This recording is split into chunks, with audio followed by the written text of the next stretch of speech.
স্বাগত খেলা যোগে আপনাদের সাথে আছি খালিদ জামিল। ভারতের বিপক্ষে ইতিহাসের সেরা দল নিয়ে মাঠে নামছে বাংলাদেশ, যারা ভারতের চেয়ে পিছিয়ে নেই, লক্ষ্যটা জয়।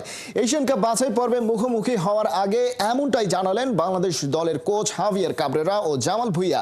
এদিকে হামজার দলে আগমনকে দুভাবে দেখছে ভারত কোচ। ম্যাচ শুরু বাংলাদেশ সময় সন্ধ্যা 7:30টায়। শিলং থেকে বিস্তারিত পার্থ বণিকের রিপোর্টে।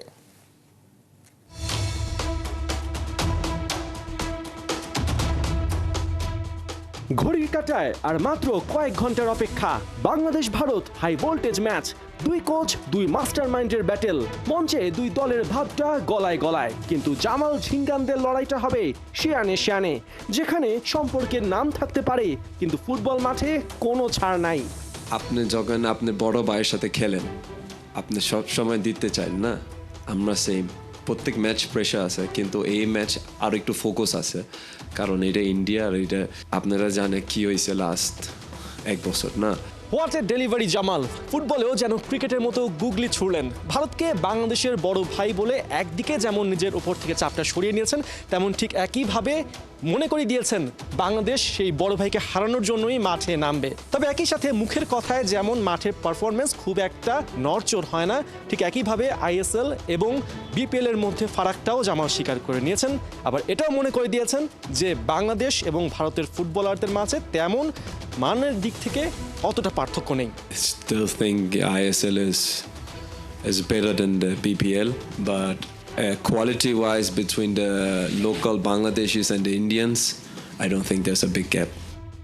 বাংলাদেশ ভারত দুই দেশের ফুটবল কোয়ালিটির কথা উঠলে চলে আসে হামজা চৌধুরী আর সুনীল ছেত্রীর কথা, যেখানে বাংলাদেশ কোচের কাছে দুই তারকা স্পটলাইটে থাকলেও জয়ের পোডিয়ামে তিনি টিম এফোর্ট দিয়েই উঠতে চান।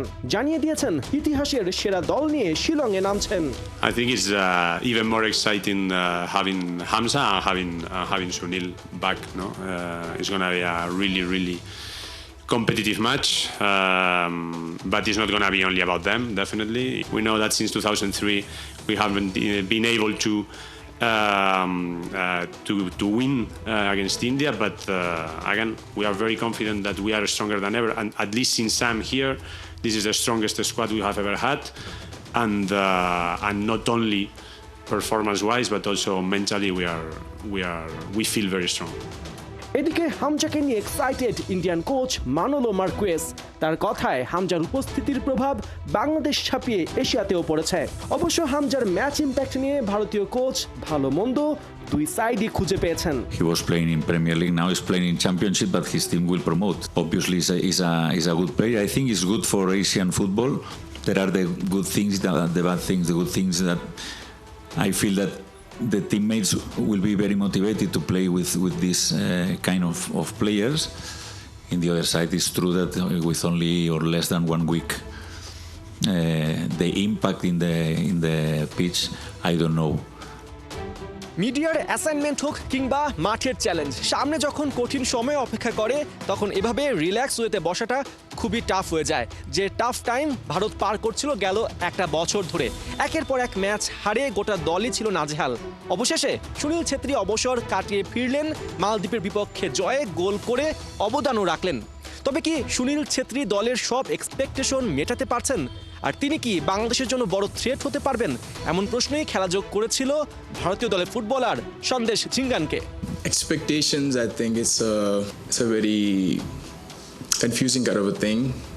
We know he's going to score goals. He's scored 95 goals, so you always expect him to score. And about being a threat to Bangladesh, now he's a threat to every team. The quality he has, it's not just Bangladesh, and every team we play with his quality, he's going to be a threat. Partha Banik, 71, Shillong, Bharat. 3 দিনের লুকোচুরি match venue নিয়ে বাংলাদেশের সাথে ব্যাপক নাটকীয়তা। অবশেষে দেখা মিলল সেই জওহরলাল নেহেরু স্টেডিয়ামের, যে মাঠে এক্স ফ্যাক্টর হিসেবে আছে এক বিশেষ ঘাস, নাম তার রাই। শীতকালীন অঞ্চলের জন্য বিশেষ এই ঘাস সম্প্রতি স্টেডিয়ামের সংস্কারের সময় লাগানো হয়েছে। মাঠে নামার আগে এই ঘাস নিয়ে কেন ভাবার অবকাশ আছে তা শিলং থেকে জানাচ্ছেন সহকর্মী পার্থ বণিক। শিলংয়ের জওহরলাল নেহেরু স্টেডিয়াম অবশেষে দেখা মিলল বাংলাদেশ ভারতের মধ্যকার ম্যাচ ভেন্যুর। যে ভেন্যুর জন্য বাংলাদেশ দল শিলংয়ে আসার পর থেকে চরকির মতো ঘুরছে এখানে প্র্যাকটিস করার জন্য, কিন্তু শেষ পর্যন্ত বাংলাদেশ দলের আগে বাংলাদেশের গণমাধ্যম এই মাঠের দেখা পেয়ে গেছে। এই মাঠ কিছুটা হলেও বিশেষ, কারণ এখানকার সারফেসের জন্য, এখানকার অবকাঠামোর জন্য। সবচেয়ে মজার বিষয় হচ্ছে এখানকার ঘাস, যেটাকে বলা হচ্ছে রাই গ্রাস। এই ঘাস শুধুমাত্র ভারতে ধর্মশালা ক্রিকেট গ্রাউন্ড এবং শিলংয়ের জওহরলাল নেহেরু স্টেডিয়ামেই রয়েছে। কেন এই ঘাস এত বেশি স্পেশাল ফুটবলের জন্য সেটা বুঝতে হলে প্রথমে এই ঘাসের বৈশিষ্ট্য জানতে হবে। মূলত শীতপ্রবণ অঞ্চলের জন্য এই রাই গ্রাস বিশেষভাবে উপযোগী। এটি শীতকালীন অঞ্চলে দীর্ঘ সময় ধরে টিকে থাকে এবং এটি বেশ টেকসই, অর্থাৎ এই ঘাস অনেক বেশি চাপ নিতে পারে। তাই যে স্টেডিয়ামগুলো মাল্টিপারপাস কাজে ব্যবহার করা হয় ওখানটাতে এই রাইগ্রাস বিশেষভাবে উপযোগী। তবে এই ঘাসেরও একটা ব্যাক ড্রপ রয়েছে, সেটা হচ্ছে এই ঘাস বেশ স্লিপি এবং এর জন্য কিন্তু চলমান আইএসএলও বেশ কিছু চোটের দেখা মিলেছে শিলংয়ের এই জওহরলাল নেহেরু স্টেডিয়ামে। বিশেষ করে ভারত মালদ্বীপ ম্যাচে আমরা দেখতে পেয়েছি ব্র্যান্ডন ফার্নান্দেজ এই মাঠে স্লিপ কেটে পড়ে গেছেন। অর্থাৎ কিছুটা নতুনত্বের সাথে কিছুটা ডাউন সাইডও রয়েছে এই মাঠটার। তবে অবশ্য হামজা চৌধুরীর জন্য এই ধরনের মাঠ, যেগুলো কিনা ইউরোপিয়ান স্টাইলে তৈরি করা হয়, বেশ উপযোগী এবং হামজা চৌধুরী এটাকে কাজে লাগাতে একদম মুখিয়ে থাকবেন। তবে সবচেয়ে বড় যেটা প্রশ্ন, বাংলাদেশের বাকি প্লেয়াররা যারা মিডফিল্ডে থাকবেন, যারা কিনা হামজার থেকে বল পাবেন সামনের দিকে স্ট্রাইকাররা, তারা কি এই স্পিডি গ্রাসের সাথে মানিয়ে নিতে পারবেন কিনা। বিশেষ করে হামজা চৌধুরীর কাছ থেকে বলগুলো যখন রিসিভ করবেন রাকিব, মোরসালিন বা অন্যদিকে ফাহিম, তখন সেই স্পিডের সাথে তাদেরও তাল মেলাতে হবে। এবং ভারত দল এখানে এসেছে বেশ আগে, তারা এখানে মালদ্বীপের সাথে প্র্যাকটিস ম্যাচ খেলার আগেও এখানে লম্বা সময় ধরে অনুশীলন করেছে, অর্থাৎ বলা যায় এই মাঠে তারা বেশ ভালোভাবেই মানিয়ে নিয়েছে।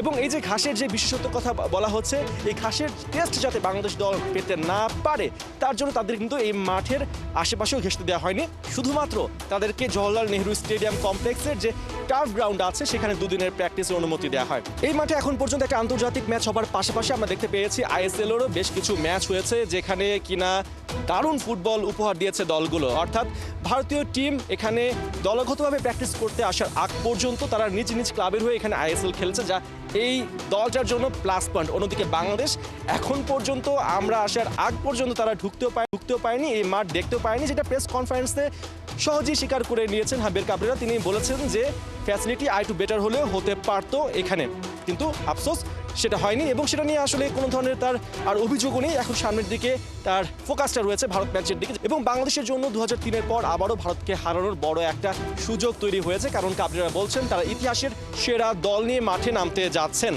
এবং সেক্ষেত্রে জামাল ভুঁইয়া তিনিও আবার বলে দিয়েছেন ভারত এবং বাংলাদেশের যারা লোকাল প্লেয়ার রয়েছেন তাদের মধ্যে গুণগত কোনো পার্থক্য নেই। এখন দেখার বিষয় বাংলাদেশ দল এই মাঠে মাত্র 1 ঘন্টার জন্য প্র্যাকটিস করে কতটা প্রস্তুতি নিতে পারে এবং কতটা স্ট্রংলি চ্যালেঞ্জ জানাতে পারে। পার্থ বণিক, 71, শিলং, ভারত। সুনীল ছেত্রীকে ফেরানোটাই বুঝিয়ে দেয় ভারত দুর্বল দল।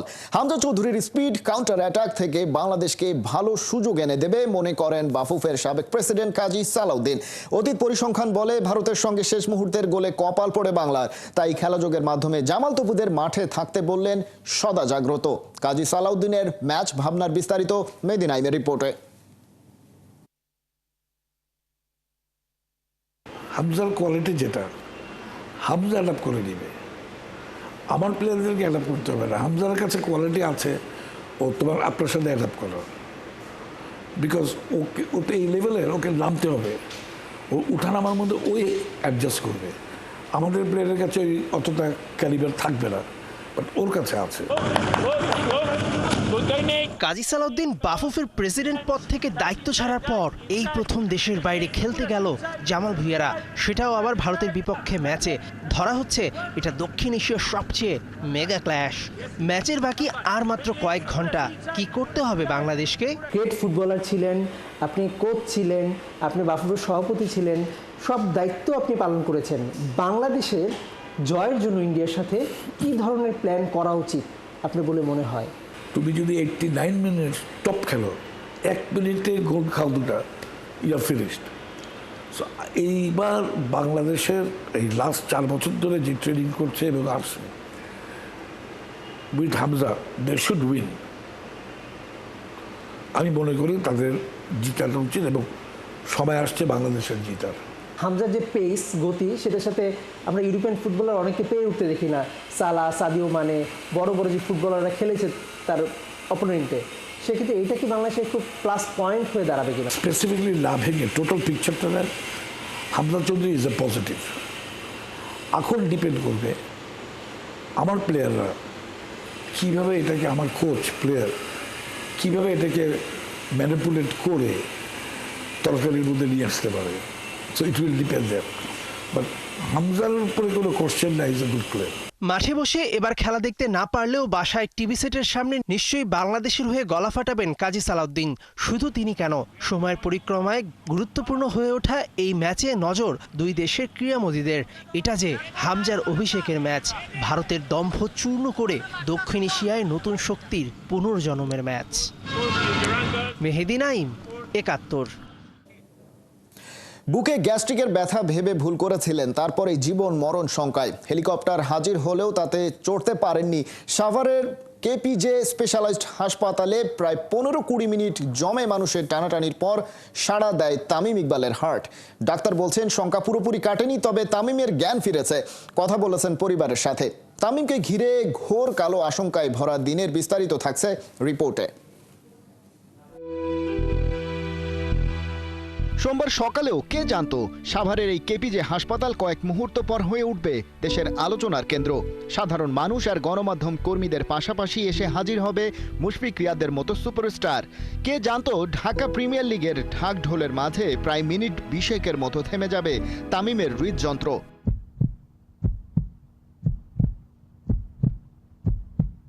ঢোকার পর আমরা যখন অ্যাম্বুলেন্সের কাছে গেলাম, তামিমের কাছে গেলাম, তামিম ইকবাল মানে একেবারেই অচেতন, কোনো প্রকার রেসপন্স নাই, কোনো কিছু নাই। হেলিকপ্টারে আমরা তুলবো কি তুলবো না, নাকি আবার এই হসপিটালে ব্যাক করব, কারণ ও অচেতন, পালস নাই, মুখ দিয়ে ফেনা পড়তেছে, ডালিম তো প্রচণ্ড পাঞ্চ করতেছে বুকের মধ্যে, ডাক্তার করতেছে। বিকেএসপিতে যে অ্যাটেম্পটগুলো নেওয়া হয়েছে খুবই সময় উপযোগী, এবং যেভাবে ওনাকে নিয়ে আসা হয়েছে এবং ওনাদের ডাক্তাররা এখানে উপস্থিত আছেন, আমি আন্তরিকভাবে ধন্যবাদ জানাই যে ওনারা সঠিক সময় সঠিক ডিসিশনটা নিয়েছেন। ঢাকায় নিয়ে যাওয়াটা ব্যাপার না, কিন্তু ওই সময়টা যদি আমরা অ্যাটেম্প করতে না পারতাম কি হতো আসলে বলা বড় মুশকিল। কোটি মানুষের হৃদয়ের স্পন্দন হয়ে উঠেছেন যে সেই তামিম ইকবাল খান এখনও হাসপাতালের বিছানায় সুস্থ হয়ে উঠছেন একটু একটু করে। কিছুটা স্বস্তির অবকাশ আছে বটে, তবে দিনটা যে মোটেও স্বস্তির ছিল না। সোমবার সকালের সাথে বছরের বাকি দিনের পার্থক্য তেমন নেই। মোহামেডানের ক্যাপ্টেন তামিম যথারীতি টস করেছেন ঢাকা প্রিমিয়ার লিগে শাইনপুকুরের বিপক্ষে ম্যাচে, তবে বুকে ব্যথা ছিল, গ্যাস্ট্রিকের ওষুধও খেয়েছেন। অবশ্য ব্যাপারটা যে তার চেয়েও ভয়ঙ্কর সেটা আজ করতে পেরেছেন। ড্রেসিং রুমে টিম অফিসিয়ালকে সেটা জানিয়েছেন। নিজ উদ্যোগেই নিজের গাড়িতে চড়ে গেছেন পার্শ্ববর্তী হাসপাতালে। কিন্তু সময়ের সাথে সাথে অবস্থা গড়ায় খারাপের দিকে। খেলাযোগ জানতে পারে অচেতন হওয়ার আগে এয়ার অ্যাম্বুলেন্সে করে ঢাকায় ফিরতে চেয়েছিলেন তামিম, নিজেই দিয়েছিলেন কল। দ্বিতীয়বার হাসপাতালে নেয়ার পর চিকিৎসকদের নিতে হয় বেশ কয়েকটা গুরুত্বপূর্ণ সিদ্ধান্ত। বাইরে উৎকণ্ঠিত বাকিদের রেখে কেপিজে হাসপাতালের কার্ডিয়াক ইউনিটের ভেতরে চলেছে জমে মানুষের টানাটানি। ২০ মিনিটেরও বেশি সময় ধরে চলে কার্ডিও পালমোনারি রিসাসিটেশন বা সিপিআর। দেয়া হয় ৩ বার ডিসি শক। তারপরেই রেসপন্স করতে শুরু করে হার্ট। ফিরে আসেন তামিম। চিকিৎসা শাস্ত্রে এটা বিরল না বলে উপায় নেই। মৃত্যুর সাথে পাঞ্জা লড়ে এ যাত্রায় জিতলেন জাত চ্যাম্পিয়ন মিস্টার খান। করোনারি এনজিওগ্রামে তামিমের হার্টে ধরা পড়ে একটা ব্লক। পরিষ্কার হয় আসল বিষয়টি। রিং পরাতে দেরি করেননি চিকিৎসকরা। সবশেষ আপডেট, জ্ঞান ফিরেছে তামিমের। কথা বলছেন মা, স্ত্রী আয়শা এবং ডাক্তারদের সাথেও। সুস্থ হয়ে উঠছেন একটু একটু করে, তবে শঙ্কা মুক্ত নন, বিশেষ করে আগামী ২৪ ঘন্টা। কর্তৃপক্ষ ২৪ ঘন্টা অবজারভেশনে রাখেন, সেটাই স্বাভাবিক নিয়ম, কিন্তু যে ভাইটাল সাইন্স অথবা অন্যান্য যে প্যারামিটারসগুলি আছে সেগুলি যথেষ্ট উন্নত লক্ষ্য করছি। কনসিয়াসনেস রিগেইন করেছে, তো আমরা খুবই আশাবাদী যে আগামী একদিনের মধ্যে আমরা উল্লেখযোগ্য পরিমাণ সিগনিফিকেন্ট ইমপ্রুভমেন্ট দেখতে পারব। ওর প্যারামিটার্স দেখে আমাদেরকে বলবেন যে ওর শারীরিক অবস্থাটা কি, সেটার উপর ভিত্তি করে ওর পরবর্তী পদক্ষেপ নেওয়া। যারা চেনেন তারা জানেন এটুকু পথ যখন ফিরে এসেছেন তখন বাকিটা রিকভার করতে তামিমের চেয়ে ভালো আর কে পারে। ক্রিকেটার তামিমের ব্যাপারে যাদের আগ্রহ নেই তারাও এখন বলতে পারেন ওয়েলকাম ব্যাক চ্যাম্প, তোমার জন্য মনের গভীর থেকে প্রার্থনা। খালিদ জামিল, একাত্তর। চেক প্রতারণার অভিযোগ করার মামলায় সাবেক সংসদ সদস্য ও ক্রিকেটার সাকিব আল হাসানের সম্পদ ক্রোকের আদেশ দিয়েছেন আদালত। ঢাকার চিফ মেট্রোপলিটন ম্যাজিস্ট্রেটের আদালতে বিচারক জিয়াদুর রহমান সোমবার এই আদেশ দেন। গেল বছরের 15 ডিসেম্বর সাকিব ও তার এগ্রো ফার্মের কর্মকর্তা সহ 4 জনকে আসামি করে আইএফআইসি ব্যাংক এই মামলা করেছিল। নিবিড় সাহার প্রতিবেদন। দিতে পারে না, আমি মাঠের মানুষ, আমি মাঠে খেলি। সাকিব আল হাসান অ্যাগ্রো ফার্ম লিমিটেডের চেয়ারম্যান হিসেবে দায়িত্ব পালন করছেন সাকিব আল হাসান। কোম্পানিটি 2017 সালে আইএফআইসি ব্যাংক থেকে ওয়ার্কিং ক্যাপিটাল হিসেবে 1 কোটি এবং টার্ম লোন হিসেবে 1.5 কোটি টাকা নেয়। পরে ওয়ার্কিং ক্যাপিটাল হিসাবে নেওয়া টাকা সময়মতো পরিশোধ না করায় ব্যাংকটি এই টাকা মেয়াদি লোনে পরিবর্তন করে। টাকা ফেরত চেয়ে কয়েক দফা নোটিশ দেওয়ার পর কোম্পানিটি ব্যাংককে গত বছরের 4 সেপ্টেম্বর 4 কোটি 14 লাখ টাকার 2টি চেক দেয়। তবে সংশ্লিষ্ট অ্যাকাউন্টে যথেষ্ট টাকা না থাকায় চেক বাউন্স করে। পরে ঋণের টাকা ফেরত চেয়ে আইএফআইসি ব্যাংকের বনানী শাখা থেকে লিগ্যাল নোটিশ পাঠানো হয়। তবে 30 দিন পার হলেও তা না পেয়ে মামলা করে ব্যাংকটি। গত 18 ডিসেম্বর আসামিদের হাজির হতে সমন জারি করেন আদালত। তবে হাজির না হয় সাকিব সহ 2 জনের বিরুদ্ধে গ্রেপ্তারি পরোয়ানা জারি করা হয়। রোববার আদালতে পুলিশের দেওয়া প্রতিবেদনে বলা হয়, আসামি সাকিবকে গ্রেফতার করা যায়নি। পরে আদালত সাকিব আল হাসানের সম্পদ ক্রোকের আদেশ দেন। ওনার বিরুদ্ধে নেগেশন ইনস্ট্রুমেন্টের যে মামলা হয়েছে সেটার প্রেক্ষিতে বিভিন্ন স্টেপ ওনার বিরুদ্ধে প্রথম সমন হয়েছে। সমন হওয়ার পর উনি যখন এপিএল করেনি তার পরবর্তীতে ওয়ারেন্ট হয়েছে। এখন ওয়ারেন্টের পরবর্তীতে যার পর উনি যখন আসেননি, এখন বিচারিক কার্যক্রমে যাওয়ার জন্য মামলাটা বদলি হওয়ার জন্য এই স্টেপগুলো পার হতে হবে। ওনার প্রোক্লামেশন অ্যাটাচমেন্ট, ওনার সম্পত্তি প্রকারের একটা আদেশ হয়েছে। গত বছরের 15 ডিসেম্বর সাকিব আল হাসান সহ 4 জনের নামে আদালতে মামলা করেছিল ব্যাংকটি। নিবিড় সাহা, একাত্তর, ঢাকা। এই ছিল এখনকার খেলা যোগে। সরাসরি সংবাদ অনুষ্ঠান দেখতে চোখ রাখুন একাত্তরের ফেসবুক পেজে এবং সাবস্ক্রাইব করুন একাত্তরের ইউটিউব চ্যানেল। একাত্তরের সাথেই থাকুন।